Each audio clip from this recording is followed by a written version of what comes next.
الشيطان الرجيم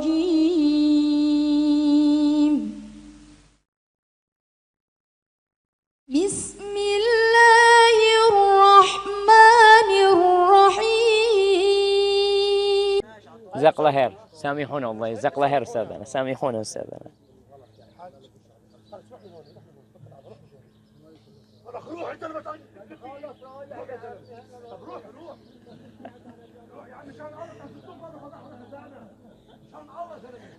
Nah, dia suruh pergi sana, ini lagi ada kajian, kata dia, jangan diganggu, kata dia. Tapi memang kadang-kala dia datang memang minta sedekah sebenarnya jamaah mereka seperti itu. Nah, iya. Baik, berkaitan dengan Nabi Ibrahim, apakah yang akan kita kunjungi nanti itu benar kuburannya Nabi Ibrahim alaihissalam? Ibnu Katsir menyebutkan, faqabruhu ay Ibrahim, yakni kuburan Nabi Ibrahim alaihissalam, wa qabru waladihi Ishaq, dan kuburan anaknya Ishaq, wa qabru waladihi, dan kuburan anak-anaknya, siapa namanya? Yaqub alaihissalam, fil murabba'ah allati banaha Sulaiman bin Daud alaihissalam, berada di murabba'ah itu segi empat. Jadi ada tembok segi empat yang dibangun oleh Nabi Sulaiman di sana. Jadi bukan masjid. Nabi Ibnu Katsir menyebutkan di situ nggak ada masjid. Yang ada di sana adalah kuburan yang dipagar. Pagarnya itu segi empat. Dan disebutkan kuburannya ini nggak ada pintunya. Jadi hanya untuk melindungi kuburan Nabi Ibrahim alaihissalam. Kemudian disebutkan oleh Ibnu Katsir bi balad Hebron, nama negerinya namanya Hebron, wa huwa al-balad al-ma'ruf bil Khalil al-yawm, yang sekarang dikenal dengan sebutan Khalil.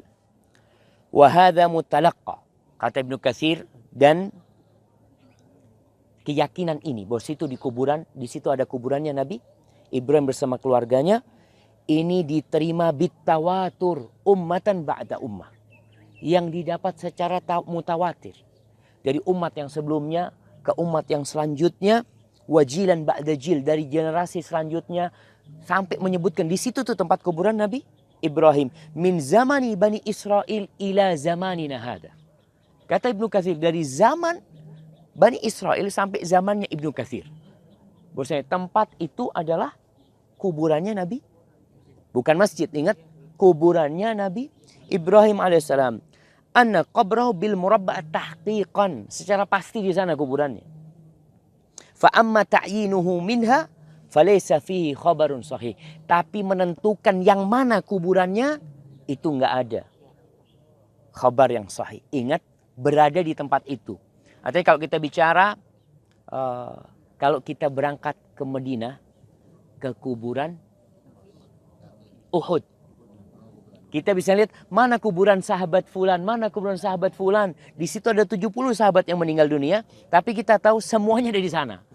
Kalau yang mana, wah ini yang membutuhkan berita yang sahih. Kuburan Nabi Ibrahim yang di sana, kita nanti akan lihat memang dikatakan ini kuburannya Nabi Ibrahim, ini kuburannya Ishak, ini nggak ada yang tahu. Karena di lokasi itu benar. Maka beliau mengatakan, falaysa fi khabarun sahih anil ma'sum, tidak ada berita yang sahih dari Nabi Muhammad SAW tentang mana lokasi kuburan yang sahih. Siapa yang membangun tembok itu? Kuburan ini jamaah berada dalam gua, dalam tanah. Jadi semacam kuburan keluarga. Kuburan keluarga. Kan kita di Indonesia kadang-kadang ada kuburan keluarga di sana yang kemudian dipagar. Modelnya seperti itu. Kemudian dipagar oleh Nabi Sulaiman. Ada riwayat yang mengatakan jin yang membangunnya. Wallahu a'lam bishawab. Tapi yang jelas kuburan itu dilindungi supaya tidak ada yang mengganggunya di masa Nabi Sulaiman. Kemudian pertanyaannya, apakah kuburan itu sudah ma'ruf di masa Nabi Muhammad SAW? Memang ada riwayat-riwayat. Ini sebuah riwayat yang dhaif, bahkan dikatakan maudhu, bahwa Nabi SAW ketika Isra Mi'raj, ketika beliau Isra, beliau lewat sana. Kemudian Jibril mengatakan, ya Muhammad, wahai Muhammad, engkau turun di sini kuburannya kakekmu Ibrahim. Engkau sholat di sana. Tapi riwayat ini tidak sahih. Kemudian riwayat kedua, bahwa ada hadis Nabi SAW mengatakan barang siapa yang tidak bisa berziarah ke Masjid Nabawi atau ke kuburan Nabi SAW, hendaklah berziarah ke kuburan Nabi Ibrahim alaihissalam. Tapi riwayat itu semuanya tidak benar dan tidak sahih. Buktinya apa? Buktinya di masa para sahabat Nabi, ketika Umar bin Khattab masuk ke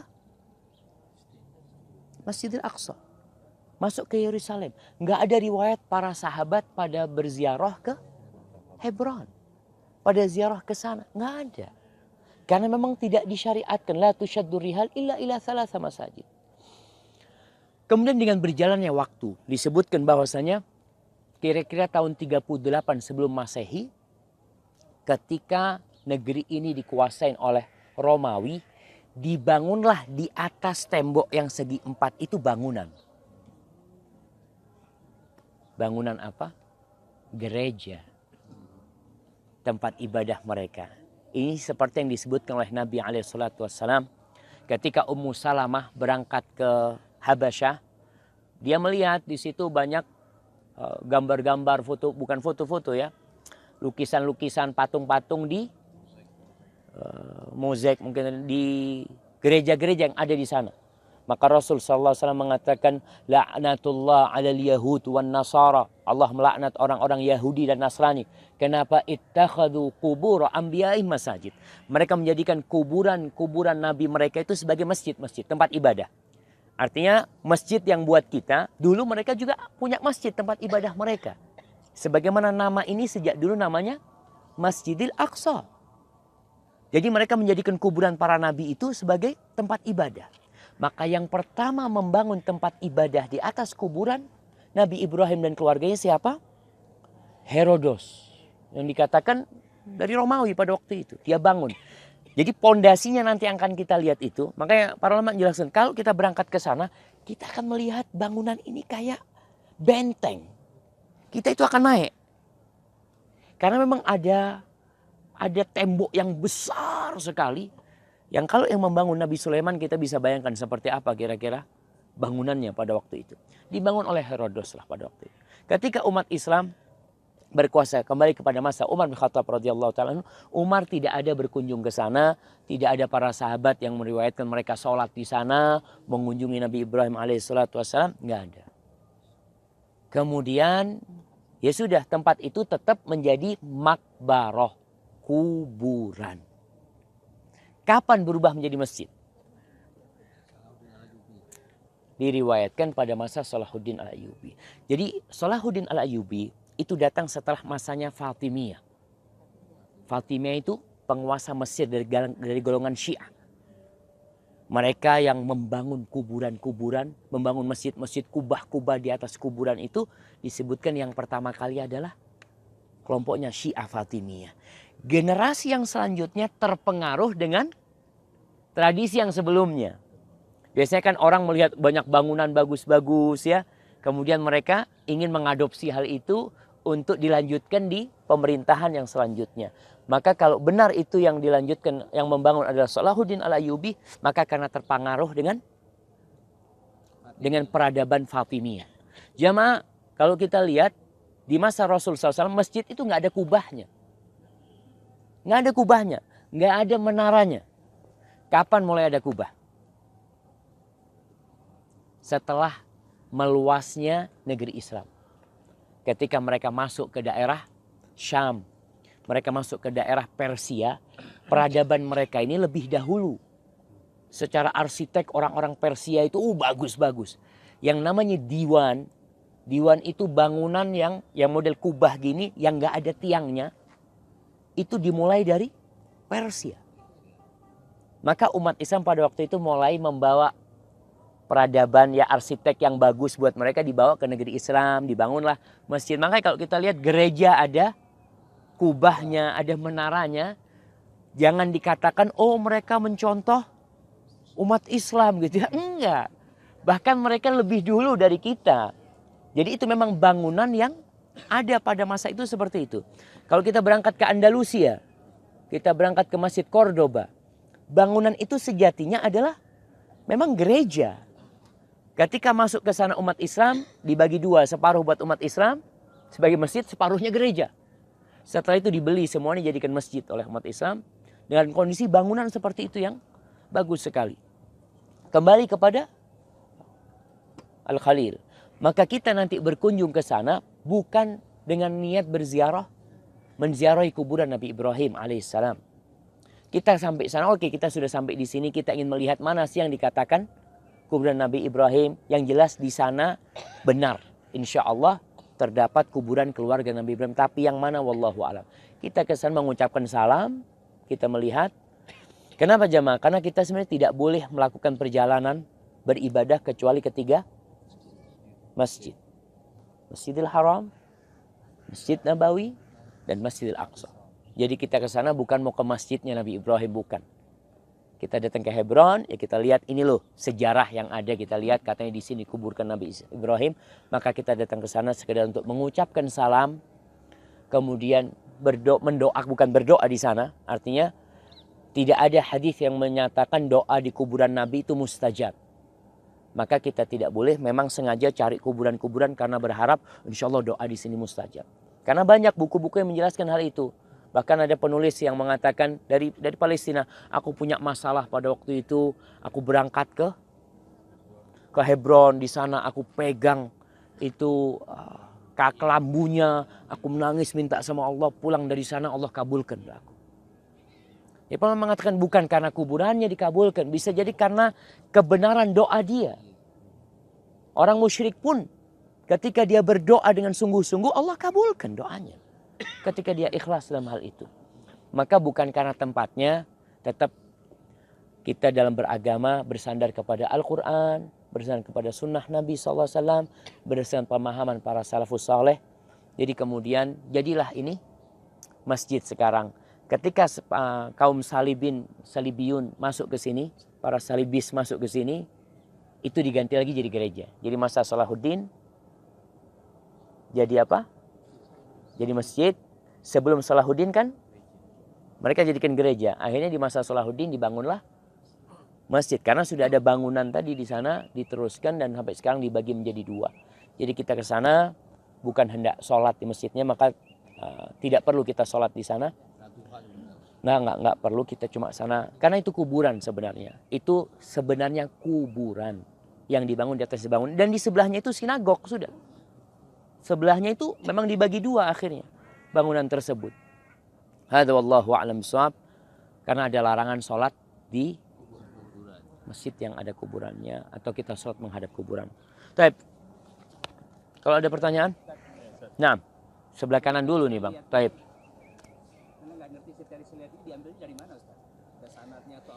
Iya. Kalau cerita Israiliyat ini kita tahu orang-orang Yahudi dan Nasrani sebelum Islam, mereka sudah mencatat cerita-cerita mereka. Ada dalam buku-buku. Sehingga Abdullah bin Amr bin As itu dalam satu peperangan pernah mendapatkan kitab-kitab itu sepenuh 2 keledai lah. Waalaikumsalam warahmatullahi wabarakatuh. Dalam kitab-kitab mereka. Makanya kemudian ada pendeta-pendeta Yahudi yang masuk Islam. Seperti Wahab bin Munabbih. Dia seorang tabi'in yang bersama Umar bin Khattab radhiyallahu taala anhu, ketika dia datang ke sini, dia bertanya, masjidnya mau dibangun di mana? Bangunan masjid mau dibangun di mana? Itu Wahab bin Munabbih, usul masjidnya itu di balik batu ini. Di sini aja katanya dia.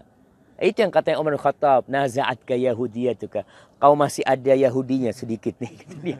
Supaya kan dapat kiblat 2. Jadi kiblatnya itu menghadap batu, langsung menghadap ke Ka'bah gitu kan.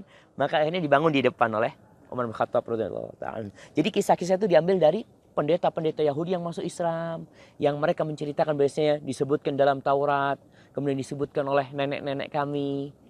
Maka disebut kisah Israiliyat dari kalangan Bani Israel. Dari sanalah. Dan Nabi kita Muhammad SAW memberikan arahan kepada kita. Beliau mengatakan, hadithu an Bani Israel wala haraj. Silahkan kalian ceritakan tentang Bani Israel. Nggak apa-apa, kata Nabi SAW. Jadi ada kebolehan dari Nabi SAW. Tapi dalam riwayat lain Nabi mengatakan la tusaddiqu ahlul kitab wa la tukadzibuhum. Kalian jangan mendustakan berita yang dari ahlul kitab dan jangan mempercayainya. Takut kalian nanti mendustakan ternyata cerita itu benar. Ya, kita kan nggak tahu. Lalu kalian mendustakannya atau kalian membenarkannya padahal cerita itu bohong. Jadi posisinya kita ketika mendapatkan cerita ini sebagai ibroh saja. Kita ambil pelajaran dari sana. Jadi antum jangan cari pohon Nabi Sulaiman ya. Nah, tunggu. Dan itu mungkin artinya Nabi Sulaiman kan memang Allah berikan mukjizat yang kerajaan yang tidak dimiliki oleh siapapun. Enggak sebelumnya, enggak sesudah. Barakallahu fiikum. Baik. Ana mau nanya, Nah. Ana kebetulan tinggal di satu rumah dekat masjid, tapi masjid itu banyak kuburannya di lingkungan masjid itu. Bahkan di dalam masjid itu di serambinya masih ada kuburan seorang sarifah di situ. Subhanallah. Nah itu sebaiknya bagaimana? Hukumnya bagaimana? Saya sholat di situ atau sholat di tempat yang lain? Nah, lebih baik sholat di masjid yang tidak ada kuburan. Cari masjid yang tidak ada kuburannya. Karena memang ada larangan dari Nabi SAW. Semua sepakat dengan para ulama tentang larangan menjadikan kuburan itu masjid. Tapi kemudian muncul ulama-ulama setelahnya itu melihat kondisi. Kenapa mereka akhirnya merasa nggak apa-apa membangun kuburan di atas masjid. Padahal jelas Nabi SAW mengatakan fa inni anhakum an dzalik. Aku melarang kalian lakukan hal itu. Salah satu yang jadikan sandaran buat mereka itu adalah Ashabul Kahfi. Kan dalam ayat itu penguasa mengatakan qala alladzina ghalabu ala amrihim lanattakhidanna alaihim masjidah. Orang yang berkuasa mengatakan kami akan bikin masjid di atasnya. Ini kan kejadian sebelum Islam. Dan Nabi SAW menjelaskan kebiasaan agama-agama itu. Menjadikan kuburan orang-orang soleh tempat ibadah. Masjid. Jadi kita dilarang. Itu yang pertama. Yang kedua mereka berdalih bahwasanya kita melihat sepanjang sejarah masjid-masjid ada kuburannya, kuburan dibangun masjid. Kok nggak ada ulama yang mengingkarinya? Berarti nggak ada masalah. Itu kan bukan dalil. Sebagaimana yang kejadian di Al-Khalil. Di Al-Khalil ini. Di mana? Di kuburan Nabi Ibrahim ini. Jadi masjid ini. Mereka berada di Hebron. Mereka mengatakan ini dari zaman dulu sudah.